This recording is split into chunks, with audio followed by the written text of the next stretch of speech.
This story is titled, My In-Laws Tricked Me into Signing Over My House to My Spoiled Stepsister, so I secretly sold it, moved out, and let them find out when the new owner showed up. The day my husband Mark, 34M, died in that construction accident in Denver, I, 32F, thought my world had ended. But looking back now, that was just the beginning of a nightmare orchestrated by the people I once considered family. I never imagined my in-laws could be so cruel, especially to their son's widow, but grief does strange things to people.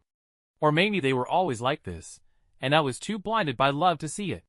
Mark and I had been married for 6 years, and we'd worked hard to build our life together. The beautiful Craftsman house in Boulder was our pride and joy. We'd bought it as a fixer-upper 3 years ago and poured our hearts into renovating it. Mark was incredibly skilled with his hands, and every weekend we'd work on another project. The wraparound porch was his masterpiece.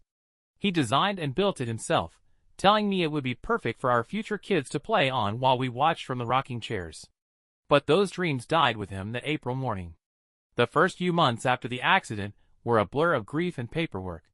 My mother-in-law Barbara, 58F, and father-in-law Robert, 60M, seemed supportive at first, helping me navigate the insurance claims and bringing over meals. They even suggested I move in with them temporarily in Colorado Springs, saying I shouldn't be alone. I declined. This house was all I had left of Mark, and I couldn't bear to leave it.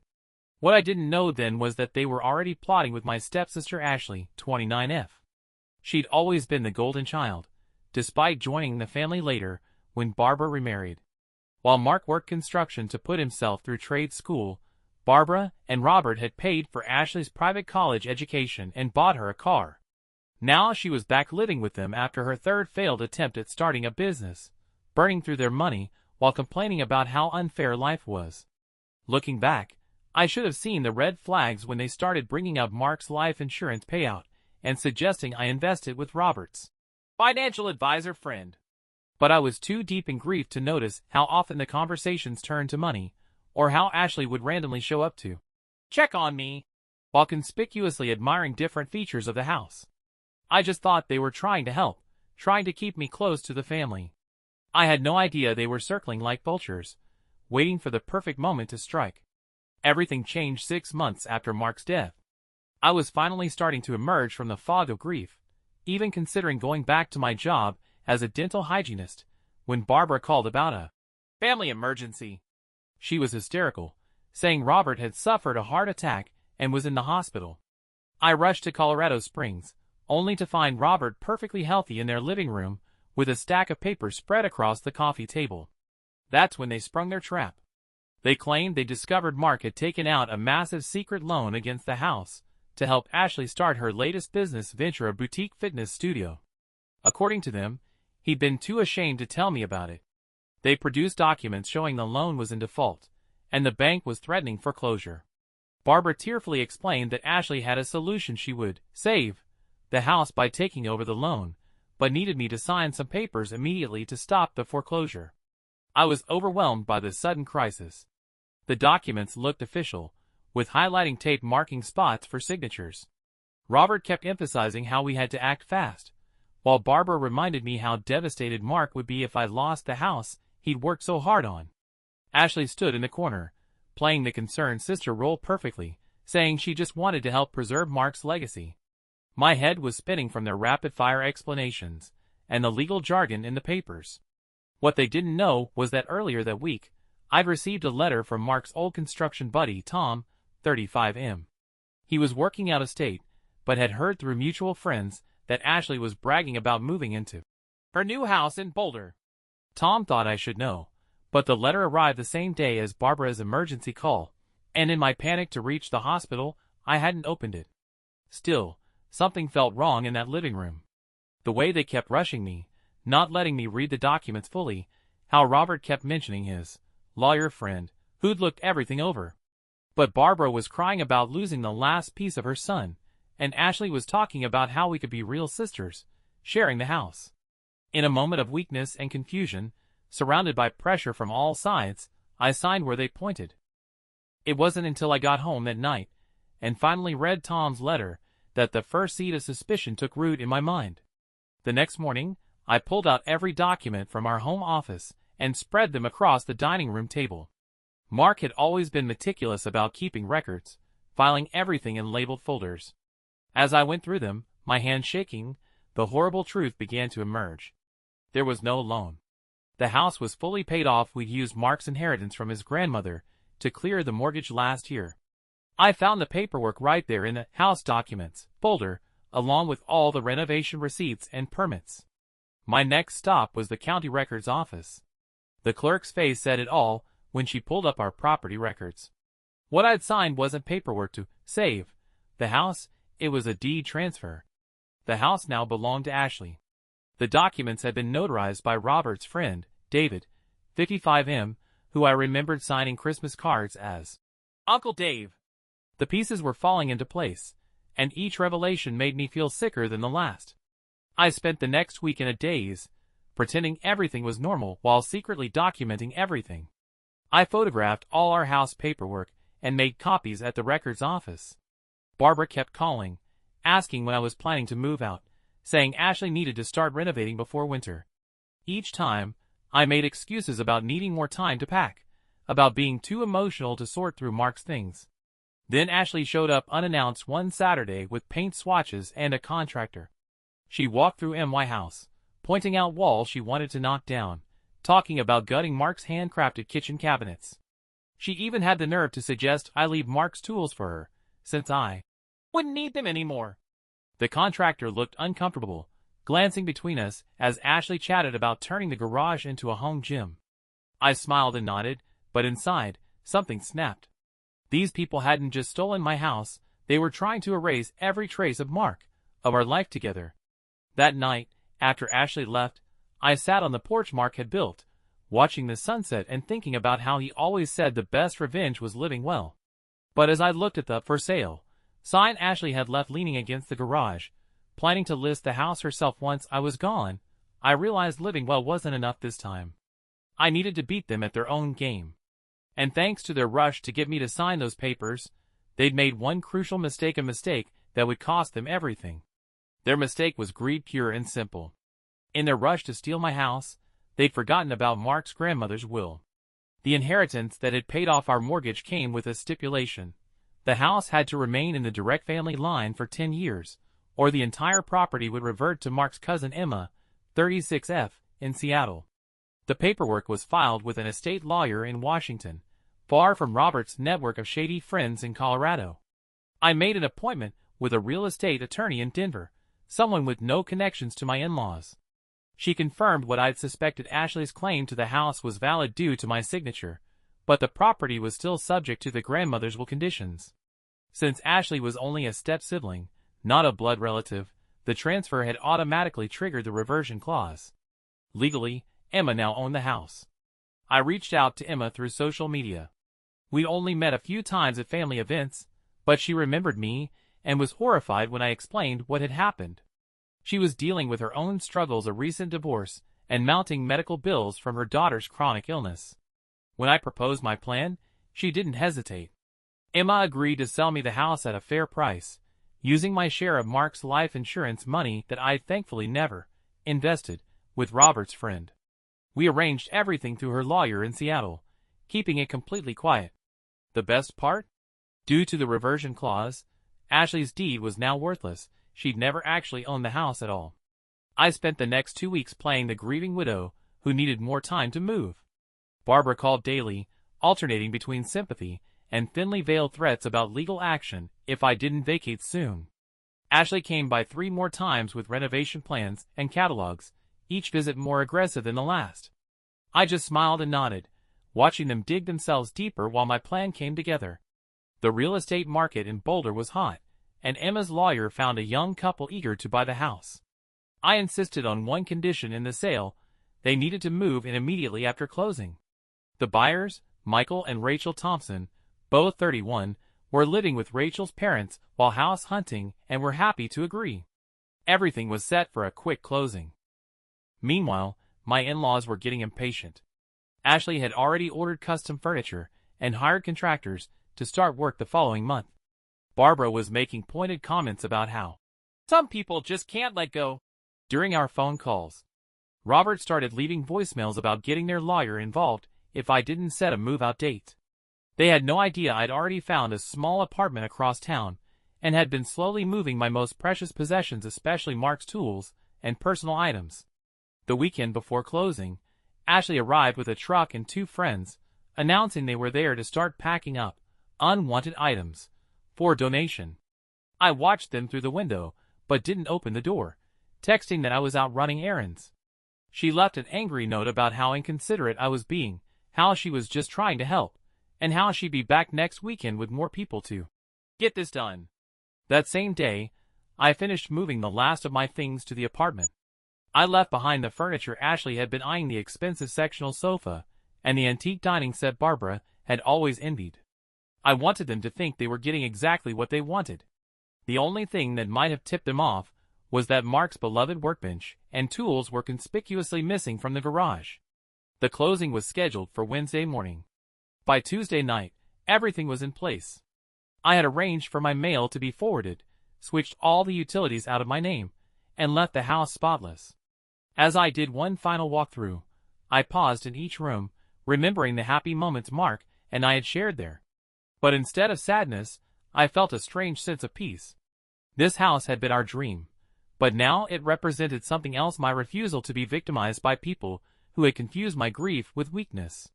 Wednesday morning, I woke up in my new apartment feeling strangely calm. The closing was scheduled for 9 a.m. in Denver. By 11 a.m., everything was done. The Thompsons had their keys, and the money from the sale was safely in my account. I turned off my phone, made some coffee, and waited for the show to begin. Ashley had been planning a big weekend renovation kickoff, but apparently she couldn't wait. Around 2 p.m., she pulled up to the house with a truck full of her furniture and her contractor friend.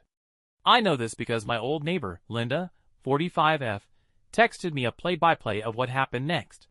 Linda had been friendly with Mark and me for years, and after I explained everything to her, she was more than happy to be my eyes and ears. According to Linda, Ashley used her key, the one Robert's friend had made without my knowledge, to open the front door, only to find Rachel Thompson in the kitchen, unpacking boxes.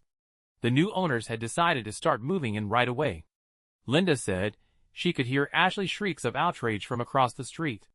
Rachel, understandably confused and alarmed, called both the police and her husband. By the time Michael arrived home from work early and Barbara and Robert screeched into the driveway, there were 2 police cars parked outside.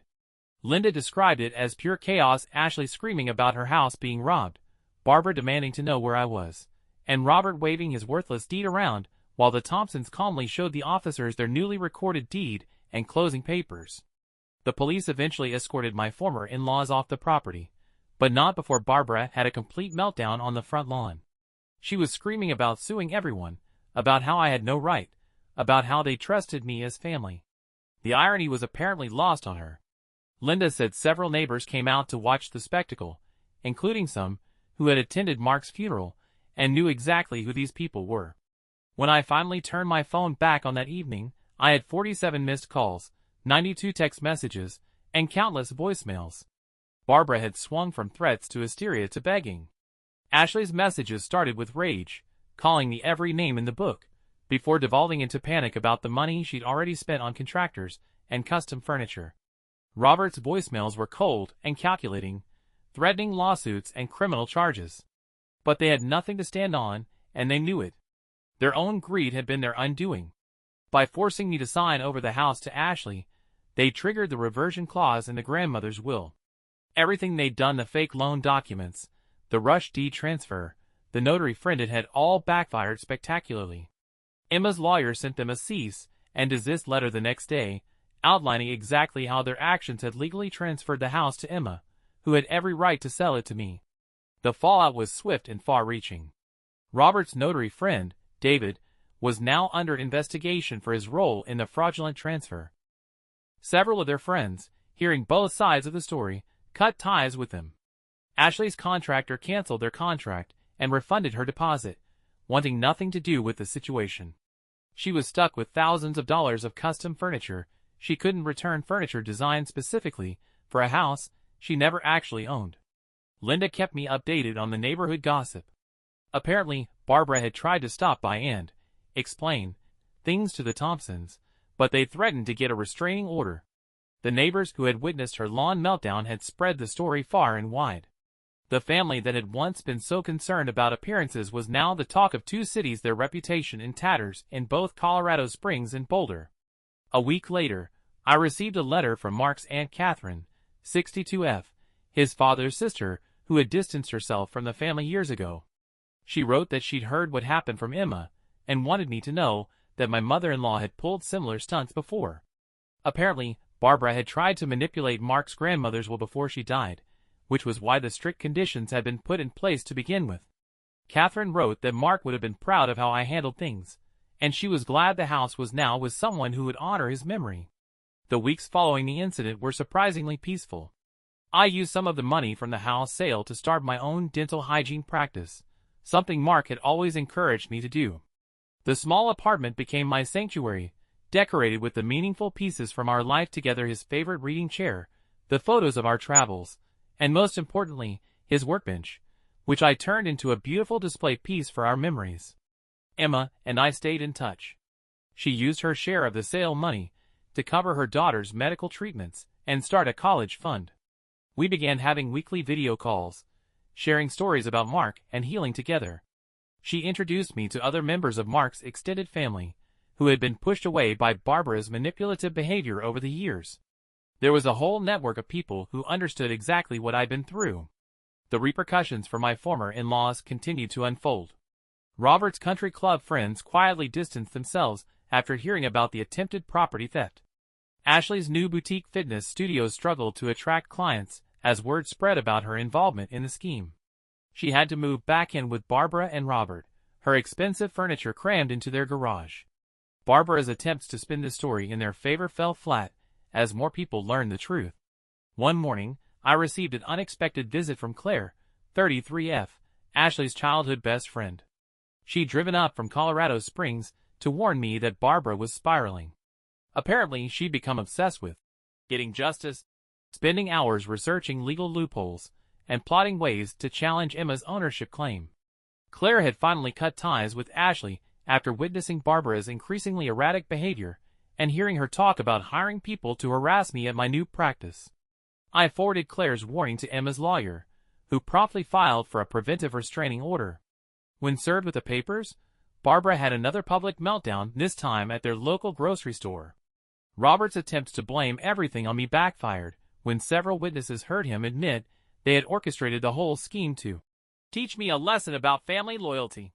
It's been a year since everything happened. The Thompsons have made the house their own, while respectfully preserving some of Mark's craftsmanship. Rachel occasionally sends me photos of their toddler playing on the porch Mark built, which brings me a bittersweet kind of peace.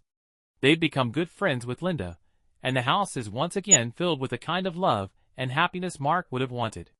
I recently heard through the family grapevine that Robert and Barbara are selling their Colorado Springs home and moving to Florida. The scandal followed them everywhere in Colorado, and their social circle had completely disintegrated.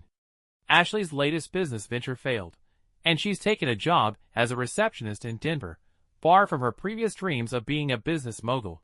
The last I heard, she was trying to sell her custom furniture at a fraction of the cost. Emma's daughter's health has improved, and they're planning to visit Colorado this summer.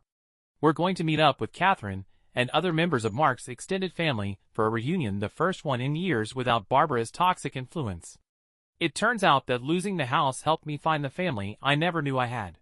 My dental practice is thriving, and I've started volunteering at a local community center teaching workshops about financial literacy and property rights. I want to help other people avoid what happened to me. Mark's tools didn't just sit on display, I learned to use them, taking woodworking classes at the local community college. Last month, I finished my first project, a small jewelry box made from the same type of wood Mark used on our old porch. Sometimes I drive past the old house, not out of sadness or regret, but to remind myself of how far I've come. The garden Mark and I planted is still there, tended by Rachel with the same care we once gave it. The brass house numbers we installed together still shine in the sunlight. But it's not my home anymore, and that's okay. Home, I've learned, isn't just about the walls around you, it's about honoring the memories of those you've lost while building something new for yourself. The restraining order against Barbara was extended after she tried to contact me through multiple fake social media accounts. Robert's friend David lost his notary license and had to pay a substantial fine. But honestly, I don't think about them much anymore. Their attempt to steal my house didn't just fail, it backfired in ways they never could have imagined, costing them their reputation, their social standing, and most importantly, their power to hurt anyone else in the family. The money from selling the house sits in an investment account now, growing steadily. I'm planning to use it to start a foundation in Mark's name, providing scholarships for trade school students. It feels right, turning what his family tried to steal into something that will help others achieve the kind of dreams he worked so hard for.